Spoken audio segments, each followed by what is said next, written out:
Welcome back to the Fantasy Pavilion for another episode of the Chopping Block, your favorite show. And of course, where I bring you guys onto the show to present your team. And in the hot seat, putting his team on the chopping block, an FPL enthusiast, Chelsea fan with overall ranks of 16K and 8K for the last 5 seasons. He contributes and writes articles for Premier FPL Tools and FPL Hints. And of course, you can catch him live on the night before each match week or match day on OFB Twitter Spaces. Shout out OFB one time. Of course, the man, the myth, the local and international legend, Javed Khan. Javed, welcome to the show, bro. Thanks, Jared. Thanks for having me. All right. So, of course, as you guys know the format, we put the team up and my guest takes it away. So, Javed, I'll have your team up on the screen. And, of course, break down to us why you picked this team. This is your Game Week 8 team. And explain to us. So, break it down from keeper to striker. Right. So this is basically my team for Game Week 8. I made one transfer. The transfer was taking out Alonso for Cancelo.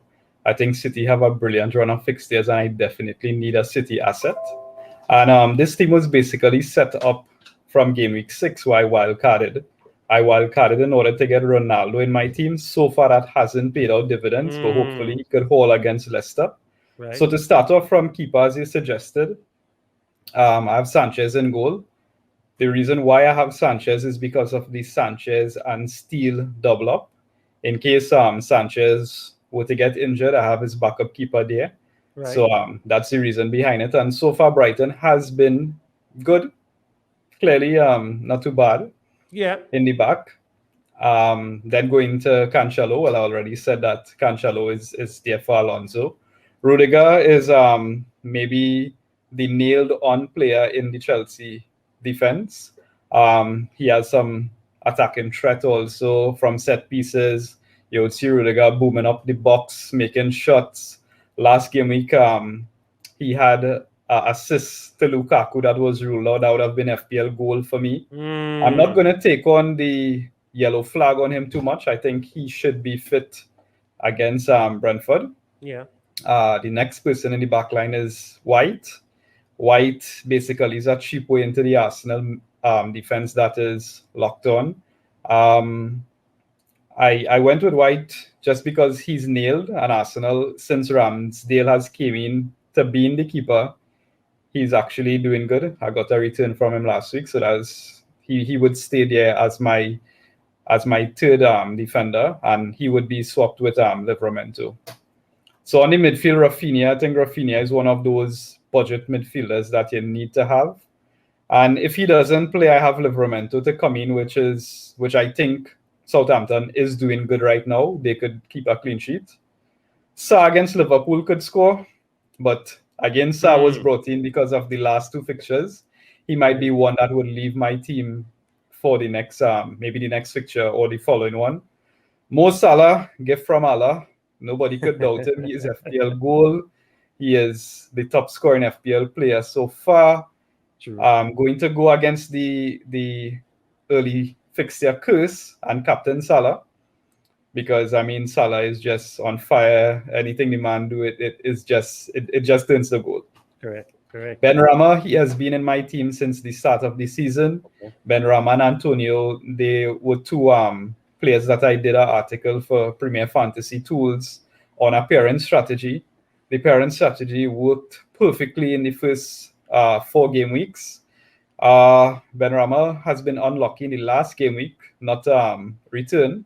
And against Everton, their defense hasn't been looking too great. So Benrahma stays, Antonio stays. Ronaldo, as I said, I am thinking that he would give me some returns against Leicester, after which he would be out my team. He had a hat-trick in the international break, and Ronaldo is Ronaldo. Lukaku, again, could have hauled massively in the last game week. I was very disappointed that he didn't return anything. He was my captain. Lukaku, again, just, I don't know, unlucky. And Lukaku is that striker that is just a haul away, in my opinion. I'm going to ignore the flag on him for Brentford. I think he's going to return. But if there's one person that we could have a punt on for game week 8, as a Chelsea player, that would be Timo Werner. I know you might probably pong me for that later on in the program, but I'm sticking with it. And on my bench, Williams was one who was pretty much nailed. Now Norwich actually switched a back five, and he didn't play the last game, so hopefully he could get back into the team. Sissoko is just that bench fodder enabler, and he's locked on that Watford team, so he's my 2 points in case a player doesn't play. And that's pretty much my team. I think I'm set for the next few game weeks. I have a clear plan, and that's the way we're going to go. All right. Well, okay, let me see if I could poke holes in a legend like you with your team here. The biggest hole for me, or red flag, I mean, not to be, following the trend of late, but the White a bit. But as you said, you backed it up well. Arsenal have, because I'm an Arsenal fan, as you know, and Arsenal have been looking all right, solid defensively. And yeah, White is not a bad choice. Rudiger, Cancelo, solid, as you said. Now, I myself have Sa in my team as well, starting. I think I just have a funny suspicion that Sa could probably score, do something. Just a funny suspicion. And he's the best right now, one of the best midfielders playing right now. And definitely with Alisson and Fabinho supposedly being out because of international duty, Sa could haul, you know. Well, he could give us something. Yes, something. What I've heard though, Javed, possibly, I think some of the big teams are working on some way to bring them back in expeditiously. I don't know how they're doing that because it's literally the 15th that they play in their matches. So I don't know how they're going to do that. But that's the talk so far. Well, I see. So you have Ronaldo and Lukaku still holding on with faith. I mean, I employ your faith, but I have Lukaku as well, and I'm ready to drop him soon, very soon. I have not jumped on the Ronaldo train, and I've not regretted it so far. I know, contrary to what everyone else was telling me, I will regret it. I have not regretted it so far. So as you said, you're gonna part ways with Lukaku. Who is it gonna be for? Is it gonna be for Chelsea forward, or no? Who are you looking at? I'm looking at anyone. I'm just gonna get someone very cheap and play maybe just a 3-5-2 because currently I have Antonio and Vardy. So I'm just going to focus on them and beef up the midfield. So you got in Vardy for this week, or you had him previously? Since the start. Oh, and I've captained him. And he's been my captain. That's a pick I need to give you a kudos. So. He's been my captain for a while, except maybe 1 or 2 when I swap him with Salah. But Vardy has been my captain since he started. Yeah, since he started.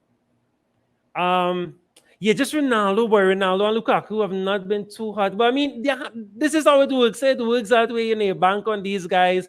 But this month should be Lukaku's month.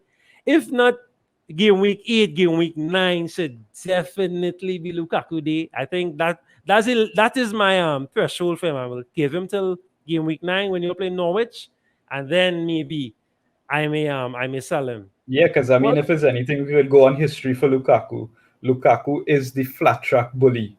I remember Lukaku scoring 4 goals in a game week for Everton. If we could get something like that while as captain, it would just be a lovely green arrow. And then you could part ways with him and get someone. Yeah, that'll be great. That would be great. That would be awesome. I mean, the one that I'm gonna part ways with is Ronaldo, and I hope he could give me a nice parting gift. Right. Well, the only issue with that, no, I mean, defense shouldn't be too much of an issue, but Man U's defense right now, with regards to injuries, not too hot. But Leicester own as well, not hot at all either. So I could see this game being a high scoring encounter, high scoring draw. Yeah, as long as Vardy gets the help he needs, not just assist wise, but someone else contributing some goals as well, or maybe he getting a hat trick or something. Yeah, I think, and Ronaldo, of course, maybe getting a brace or something as well too. I think it'll definitely be a high-scoring game. And definitely a Ronaldo, Vardy strike force for this game week is a nice strike force to have. Yeah, great asset to have there. Yeah. Well, all right. So Javed, I mean, I really can't. Even this San Rafinha, I know people be watching me. Why you have? But these guys have been performing well, and they warrant. They do warrant a pick. And maybe for 1 or 2 more games, and then maybe you switch out and you get someone else, maybe a Doucouré or something there. But that's just my agenda. Yeah, definitely. If I sell Ronaldo, I could upgrade Sa to a Son, you know. Right. So Right. I have that option, or I could just bring back Trent into my defense. So I have the money to play with, and that would be my conundrum going forward. If I upgrade one of the budget midfielders to a Son, or if I upgrade one of the budget defenders back to Trent. But my intention has always been, when I sell Ronaldo, Trent will come back on his side. Because I mean, Trent is Trent, you know. Trent, exactly. Yeah, Trent's on my bench, warming right now. I've not sold him. Keeping Trent for sure.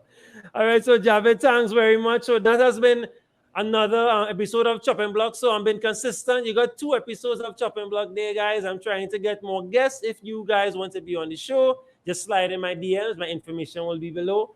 And as usual, happy picking. All right. Okay.